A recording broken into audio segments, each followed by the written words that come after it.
नमस्कार दोस्तों, आप सभी का आपके अपने YouTube channel DL study classes के प्लेटफार्म पर बहुत बहुत स्वागत है। दोस्तों, आज हम रीजनिंग का पार्ट 19 करेंगे और रीजनिंग के इन सभी वीडियो में उन्हीं क्वेश्चनों को सम्मिलित किया जा रहा है जो कि आपके प्रीवियस ईयर के एग्जाम में पूछे गए हैं और आने वाले एग्जाम में पूछे जा सकते हैं। तो जाके आप लोग इन सभी रीजनिंग के पार्ट को एक बार ज़रूर देखिए ताकि आपको पता चल सके कि किस प्रकार के क्वेश्चन हमारे एग्जाम में पूछे जाते हैं और उन्हें हल करने का शॉर्ट तरीका क्या होता है। तो चलिए अपने प्रश्नों की ओर आगे बढ़ते हैं। जैसे पहला प्रश्न दिया गया है कि एक कतार में खड़े राजपाल का स्थान बाएं से 70वां है और उसका स्थान दाएं से 23वां है, तो बताइए कि कतार में कुल कितने व्यक्ति हैं।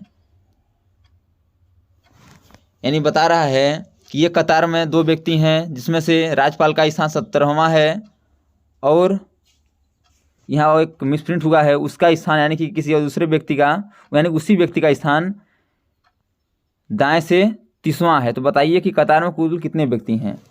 यानी कि राजपाल का जो स्थान है, राजपाल का स्थान आपका दाएं से 30वां है और बाएं से 70वां है। तो बोल रहा है कि कितने उस कतार में व्यक्ति हैं। तो उसे हल करने का एक आपका फार्मूला होता है टोटल व्यक्ति बराबर लेफ्ट प्लस राइट -1। तो टोटल व्यक्ति कितने हैं, टोटल व्यक्ति आपके वही निकालना है टोटल व्यक्ति। तो टोटल व्यक्ति को हम x मान लेंगे बराबर लेफ्ट में कितना है, लेफ्ट में यानी 70 है और राइट में कितना है, तो राइट में 30 है और -1 कर देंगे। तो 70 + 30 100 हो जाएगा और -1 कितना होगा 99। यानी कि x कितना हो जाएगा आपका 99। यानी कि उस कतार में कितने व्यक्ति हैं टोटल, तो 99 हैं, जो कि आपका ऑप्शन नंबर बी में दिया गया है। इसलिए इसका option number B correct answer हो जाएगा। अगला क्वेश्चन है कि ये कुट भाषा में स्टेटमेंट को TUBUFNFO भी लिखा जाता है, तो बैंकिंग को क्या लिखा जाएगा। बताना है कि STATEMENT को लिखा जाता है आपका TUBUFNFO भी लिखा जाता है। तो उसी लॉजिक से आपका BANKING को क्या लिखा जाएगा। तो देखिए इसमें कौन सा लॉजिक लगा हुआ है। पहले से नंबरिंग करेंगे तो यस आता है आपका 19 पे, टी आता है 20 पे, ए आता है 1 पे, टी आता है 20 पे, ई आता है 5 पे, यम आता है 13 पे, ई आता है 5 पे, एन आता है 14 पे और टी आता है आपका 20 पे। अब देखिए इसे क्या लिखा गया है, TUBUFNFO भी। तो टी आता है आपका 20 पे ही आएगा, यू आता है 21 पे, बी आता है 2 पे, यू आता है 21 पे, एफ आता है 6 पे, एन आता है 14 पे, एफ आता है 6 पे, ओ आता है आपका 15 पे, भी आता है आपका 22 पे। देखिए क्या हुआ है आपका 19 से आपका 20 हुआ है, यानी कि प्लस का 1 हुआ है, प्लस का 1 हुआ है। 20 से आपका क्या हुआ है, तो 20 से 21 हुआ, यानी यहाँ भी +1 हुआ है। फिर उसी प्रकार 1 से क्या हुआ है, तो 1 से आपका 2 हुआ है, यानी +1 हुआ है। फिर 20 से आपका 21 हुआ, यानी प्लस का 1 हुआ है। फिर आपका 5 से आपका क्या हुआ है, तो 5 से 6 हुआ है, यानी प्लस का 1 हुआ है। फिर देखिए 13 से क्या हुआ है, 13 से आपका 14 हुआ है, यानी यहाँ भी प्लस का 1 हुआ है। फिर देखिए 5 से 6 हुआ है, यानी यहाँ भी प्लस का 1 हुआ है। आगे देखिए 14 से आपका 15 हुआ, यानी प्लस का 1 हुआ है और 20 से 22 हुआ, यानी प्लस का 2 हुआ है। तो लॉजिक क्या लग रहा है, सभी में प्लस का 1 और लास्ट में प्लस का 2। सेम इसी लॉजिक से हम BANKING को हल करेंगे। तो चलिए इसी लॉजिक से हम BANKING को हल करते हैं और देखते हैं कि इसका करेक्ट आंसर क्या हो जाएगा। आपको लॉजिक पता चल गया है, लॉजिक पर है आपका +1 का लॉजिक है और लास्ट में आपका +2 का लॉजिक लगा हुआ है। इसे हल करते हैं आपका BANKING को, BANKING इसको हल करते हैं तो बी आता है आपका 2 पे, ए आता है 1 पे, एन आता है 14 पे, के आता है आपका 11 पे, आई आता है 9 पे, एन आता है 14 पे, जी आता है आपका 7 पे।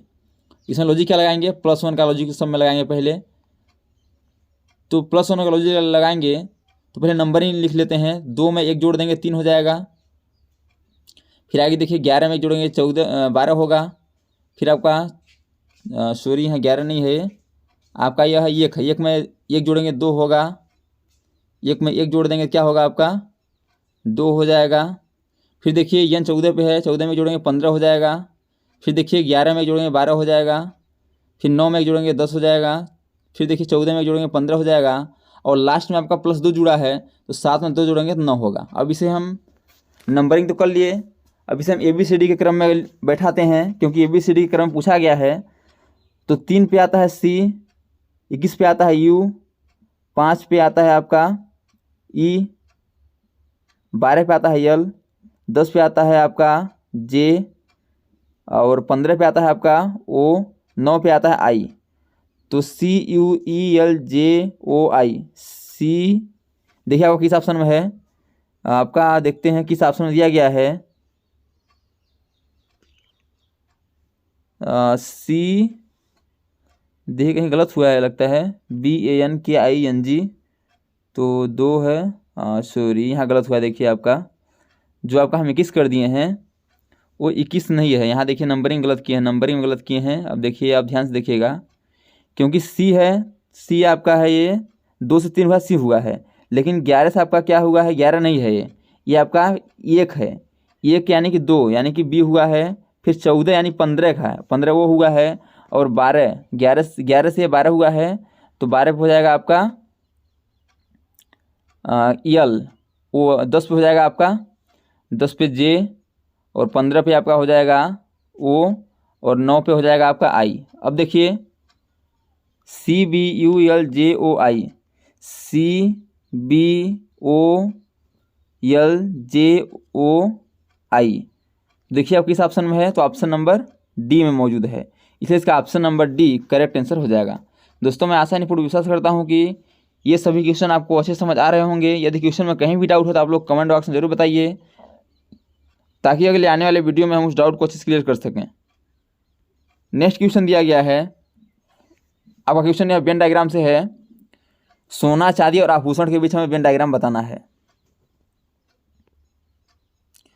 तुम क्या करेंगे इसे कि सोना चांदी और आभूषण के बीच क्या संबंध है। तो देखिए पहले हम आभूषण को लेंगे। आभूषण, कुछ आभूषण क्या होते हैं, कुछ आभूषण आपके सोना के होते हैं, कुछ आभूषण आपके होते हैं सोना के होते हैं और कुछ आभूषण आपके होते हैं चांदी के। तो ये आपका वेन डायग्राम आपका इस प्रकार बनेगा और इस प्रकार आपका ऑप्शन नंबर बी में दिया गया है, इसलिए इसका option number B correct answer हो जाएगा। अगला क्वेश्चन है कि निम्नलिखित श्रृंखला में प्रश्न चिन्ह के स्थान पर कौन सी संख्या आएगी। आपको एक सीरीज नजर आ रहा होगा और बताना है कि आगे कौन सा संख्या आएगा। तो पहले इनके बीच का अंतर देखते हैं। तो 11 से 13 हुआ है यानी कि प्लस का 2 हुआ है। 13 से 17 हुआ है प्लस का 4 हुआ है। फिर 17 से 19 हुआ है, 17 से 19 हुआ है प्लस का 2 हुआ है और 19 से 23 हुआ है यानी प्लस का 4 हुआ है। यानी सीरीज क्या चल रहा है +2 और +4। तो 4 हुआ है यहाँ +2 होना चाहिए, तो +2 होगा 23 से 25 होना चाहिए। देखिए 25 इसी ऑप्शन में है तो 25 ऑप्शन में नहीं है, यानी कि ये लॉजिक आपका नहीं लगेगा। अब देखिए दूसरे तरफ से हम देखते हैं तो आपको एक नज़र आ रहा होगा कि संख्या कौन सी संख्याएँ हैं। तो 11, 13, 17, 19, 23 आपकी कौन संख्या हैं, तो ये अभाज्य संख्या है। किस संख्या है, अभाज्य संख्या है। तो 23 के बाद अभाज्य संख्या क्या होगा, 23 के बाद अभाज्य संख्या आपका 25 भी नहीं होगा, 27 भी नहीं होगा, अब क्या होगा 29 होगा। तो 29 आपका ऑप्शन नंबर बी में मौजूद है, इसलिए इसका option number B correct answer हो जाएगा। अगला क्वेश्चन है निम्नलिखित में से कौन सा विकल्प दी गई श्रृंखला को पूर्ण करेगा। आपको एक श्रृंखला दिया गया है और इसमें कुछ खाली स्थान दिया गया है, बताना है कौन सा विकल्प इस श्रृंखला को पूर्ण करेगा।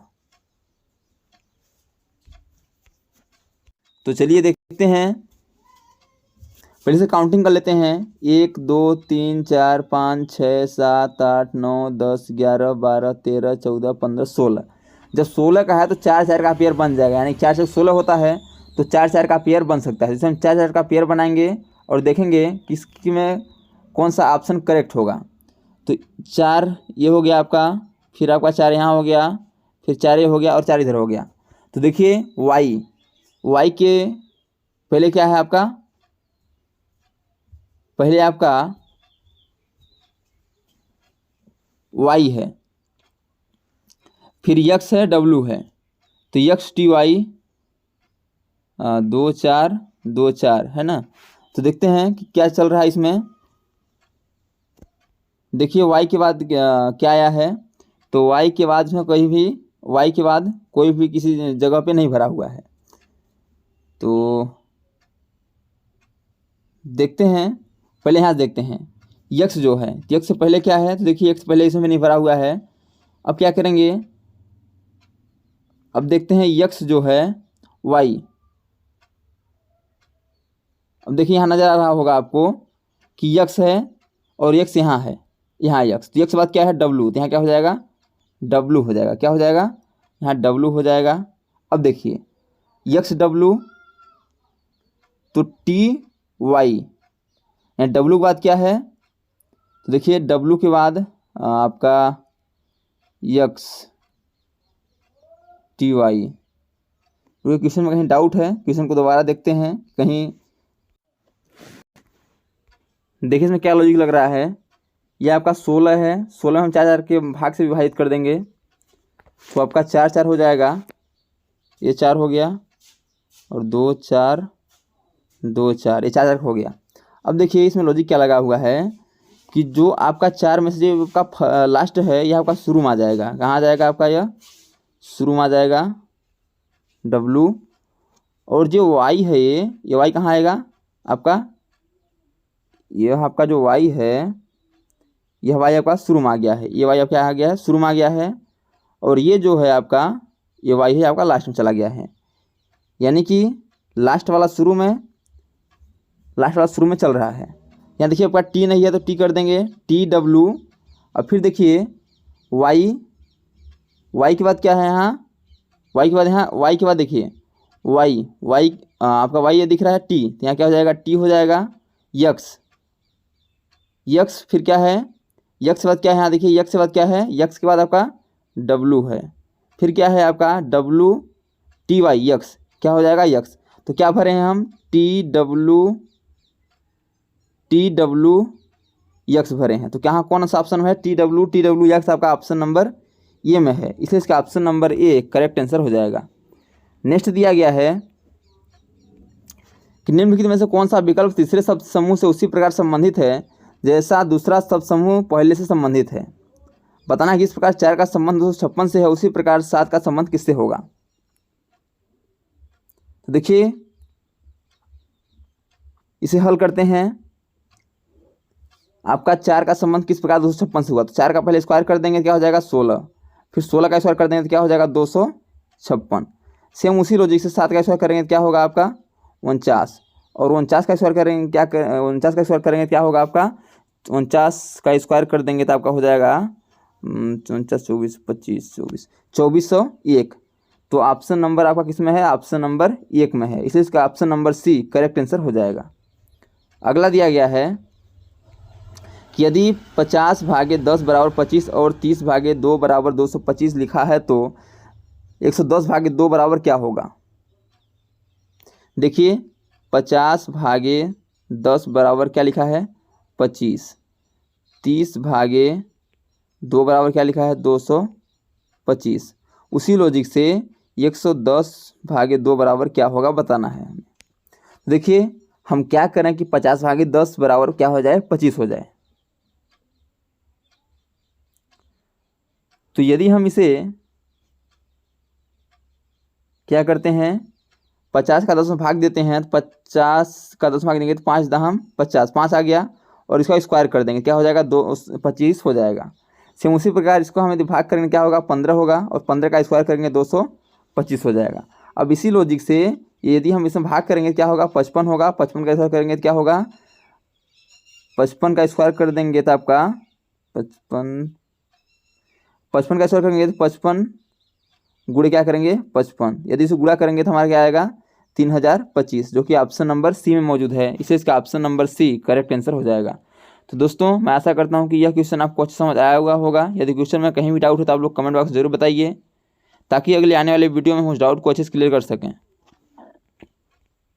नेक्स्ट क्वेश्चन है कि हरि को याद है कि उसके पिता का जन्मदिन 13 और 16 जून के बीच में पड़ता है, जबकि उसकी बहन को याद पड़ता है कि उनके पिता का जन्मदिन 14 से 18 जून के बीच पड़ता है। उनके पिता का जन्मदिन किस दिन पर होगा, दोनों के सहमत से। तो देखिए इसे हम हल करते हैं। हरि क्या कहता है, हरि कहता है कि मेरे पिताजी का जन्मदिन कब है, तो मेरे पिताजी का जन्मदिन 13 से 16 जून के अंदर है।